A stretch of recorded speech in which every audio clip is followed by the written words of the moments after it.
क्योंकि जो अमेरिका दुनिया पे राज कर रहा है, ये कोई मतलब अच्छा देश है, दुनिया का भला चाहता है, इसलिए अमेरिका दुनिया पे राज नहीं कर रहा है।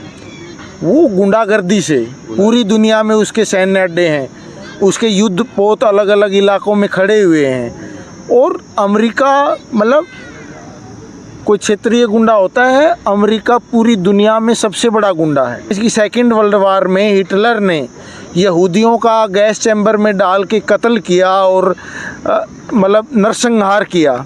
आज वही यहूदी अपना एक देश बनाकर फ़िलिस्तीन की जो भोली भाली जनता है उसका कत्लेआम किया जा रहा है, बच्चों का, महिलाओं का कत्लेआम किया जा रहा है। और जो लोग रिएक्शन में बोलते हैं कि जो ये यहूदी कौम है ये इसी लायक है।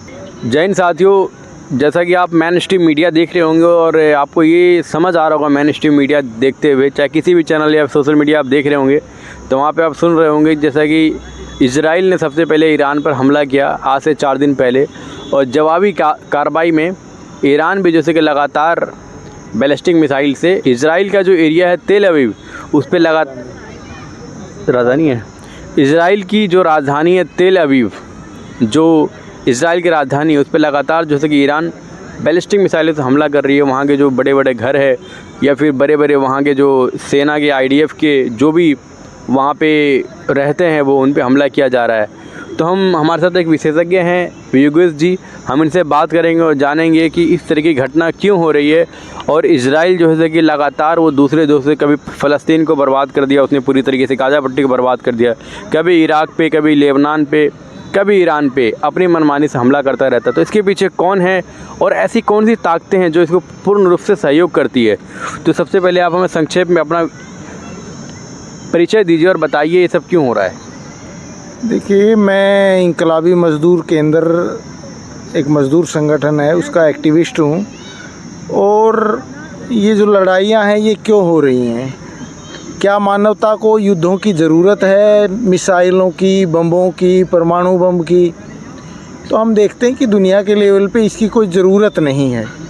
ज़रूरत किस लिए बनती है कि दुनिया में तमाम साम्राज्यवादी देश हैं वो पूरी दुनिया पे अपना एक छत्तर राज चाहते हैं। जिस तरीके से इंग्लैंड ने दुनिया के बड़े हिस्से पर राज किया, ऐसे ही हम देखते हैं कि आजकल साम्राज्यवादी देशों का सरगना सबसे कुख्यात देश अमेरिका है, जो पूरी दुनिया में की जो मज़दूर मेहनतकश जनता है उसका शोषण कर रहा है, गरीब देशों का, विकासशील देशों का शोषण कर रहा है।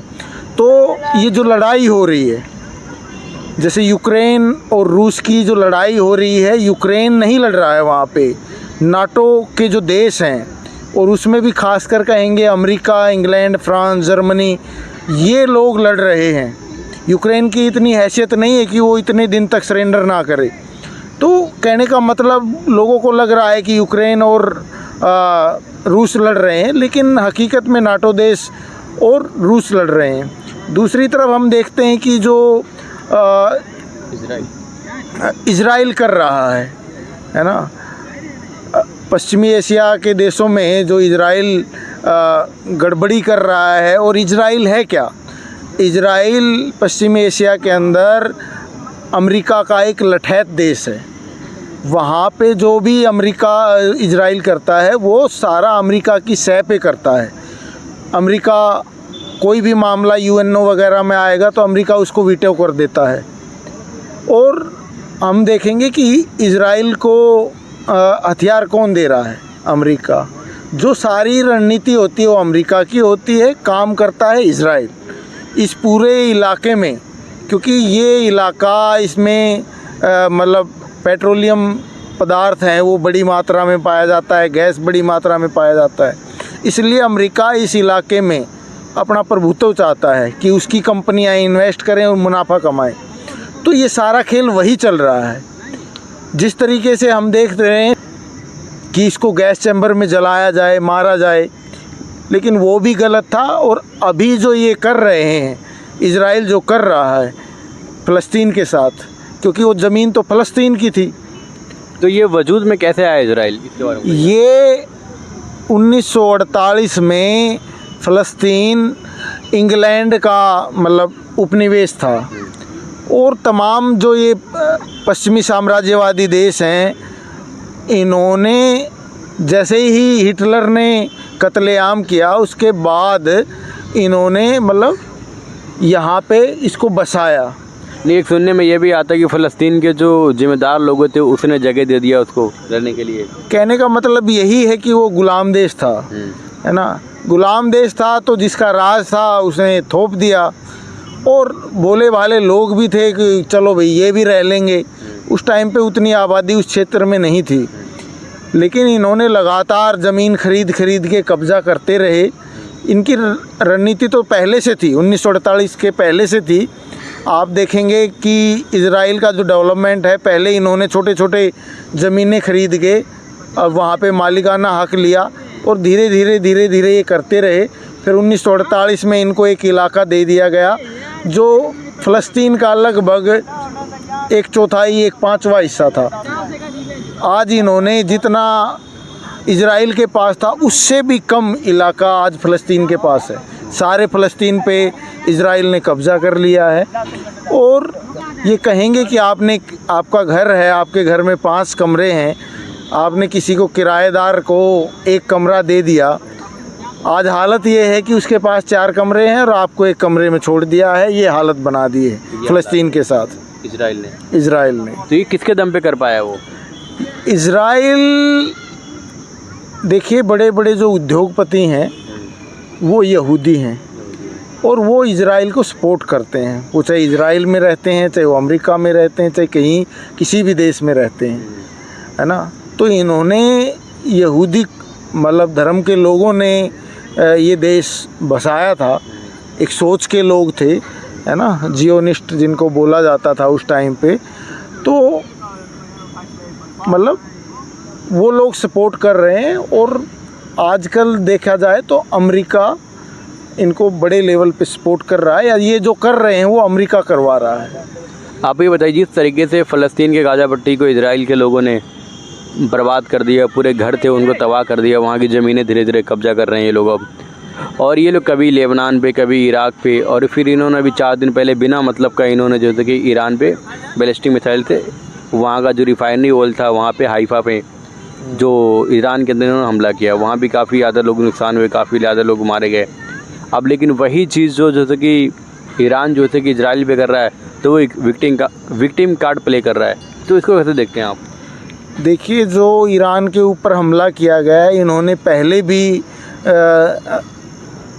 ईरान का जो कमांडर था उसको इराक़ के अंदर मारा था अमेरिका ने और इजराइल ने मिलके, है ना। और अभी भी उनके जो शीर्ष वैज्ञानिक थे, कमांडर थे, है ना, सेना अधिकारी थे, मतलब चुन के लोगों को मारा गया है, बड़े बड़े लोग। हाँ। तो ये कह रहे हैं, नेतन्याहू ये कह रहा है कि हम न्यूक्लियर पावर्स को होने देना नहीं चाहते, मतलब परमाणु क्षमता देश को बनने देना नहीं चाहते। इसको कैसे देखते हैं? जबकि हर किसी का अधिकार है अपने आप को रक्षा करने के लिए, अपने पास एटॉमिक पावर अपने पास रखे, अपनी चीज़ को डेवलप करे, लेकिन ये ऐसा क्यों कर रहा है कि हम वहाँ पे जो है कि ये क्षमता नहीं होने देंगे। और एक नेतन्याहू का एक पुराना बयान भी है, वो इसमें कह रहा है कि हम ईरान का, हमारा अगला टारगेट पाकिस्तान है। ऐसा क्यों कह रहा है वो? देखिए, ये अमेरिका की गुंडागर्दी चल रही है पूरी दुनिया में, और ये इजराइल नहीं कह रहा, ये अमेरिका कह रहा है। अमेरिका कह रहा है, ठीक है। इजराइल मुखौटा है ना।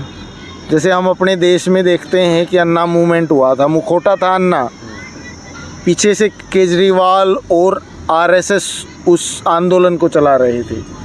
तो मुखौटा है इजराइल, हकीकत में अमेरिका कर रहा है, गुंडे पाले हुए उसने, मतलब अमेरिका का गुंडा है इजराइल। जैसे बड़े बड़े नेता जो होते गुंडा पालते, लोगों को मरवाने के, नेताओं को मरवा ले, उसी तरीके से अमेरिका ने उद्देश्य पाला हुआ है लोगों को परेशान करने के लिए, मारने के लिए। बिल्कुल इस जो पश्चिमी एशिया है इसमें वर्चस्व कायम करने के लिए। तो ये बताइए, अगर मान लीजिए किसी देश को, अगर मान लिया अमेरिका से भिड़ना हो या फिर उसकी चीज़ों से उसके ख़िलाफ़ जाना हो, तो कैसे बचा जा सकता है इन सब चीज़ों से? देखिए, जैसे हम देखते हैं कि नॉर्थ कोरिया अमेरिका से भिड़ रहा है और वो उसकी जो धमकियां हैं उनको काउंटर करता है। तो हकीकत यही है कि शासक वर्ग अगर चाहें कर सकता है, तो वो कर सकता है, और जाहिर सी बात है उसके लिए उसको तैयारी भी करनी पड़ेगी, युद्ध की तैयारी। ठीक है, गुंडा देश है और सबसे बड़ा तानाशाह और पूरी दुनिया में जो जन नेता हैं, जैसे चे गुवेरा एक पॉपुलर लीडर हैं। आपने देखा होगा कि तमाम लोग चे गुवेरा की फ़ोटो वाली टी शर्ट पहनते हैं, है ना। लोगों के आइकन हैं कि एक डॉक्टर था, उसने अपनी डॉक्टरी छोड़ के और क्रांति के लिए लग गया, है ना। तो चे गुवेरा को भी अमेरिका ने मरवाया, और दुनिया के जो तमाम जो पॉपुलर लीडर हुए हैं, जो जनता के लिए लड़ते हैं, उनको अमेरिका की CIA या अमेरिका मरवाने का काम करता है। आप ये बताइए, जैसा कि आपने सुना होगा, टीवी में, सोशल मीडिया देखा होगा, ट्रम्प ने कितनी बार कहा है कि मैंने सीज फायर करवाया और मैंने युद्ध रुकवाया पाकिस्तान हिंदुस्तान का, लेकिन मोदी जी ने एक शब्द नहीं बोला। तो क्या लगता है, इसको इस पर बोलना चाहिए, नहीं बोलना चाहिए?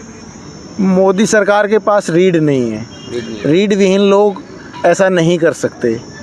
नहीं तो भारत इतनी बड़ी ताकत बनती है कि वो जवाब दे सकती है।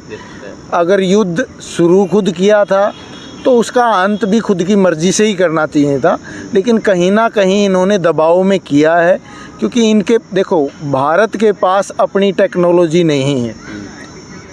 राफेल किसका है? फ्रांस की टेक्नोलॉजी है ना। तमाम देशों से आप हथियार खरीदोगे, आपके पास अपने पल्ले कुछ है नहीं, आप बनोगे विश्वगुरु। अगर आपके पास अपनी टेक्नोलॉजी होती तो आप ऐसी टेक्नोलॉजी बनाते कि मतलब पाकिस्तान उसको भेद नहीं पाता। लेकिन जो पाकिस्तान ने भी जो लड़ाई लड़ी, वो चाइना की मदद से लड़ी। ठीक है, तो कहने का मतलब कहीं ना कहीं यही है कि अगर भारत को अपना स्टैंड लेना चाहिए था, लेकिन मोदी में रीढ़ नहीं है, इसलिए वो स्टैंड नहीं ले पाया। साथियों, जैसा कि आपने एकदम बारीकी से सुना और समझा, इसी तरीके के न्यूज़ देखने के लिए, सुनने के लिए आप हमें बने रहें।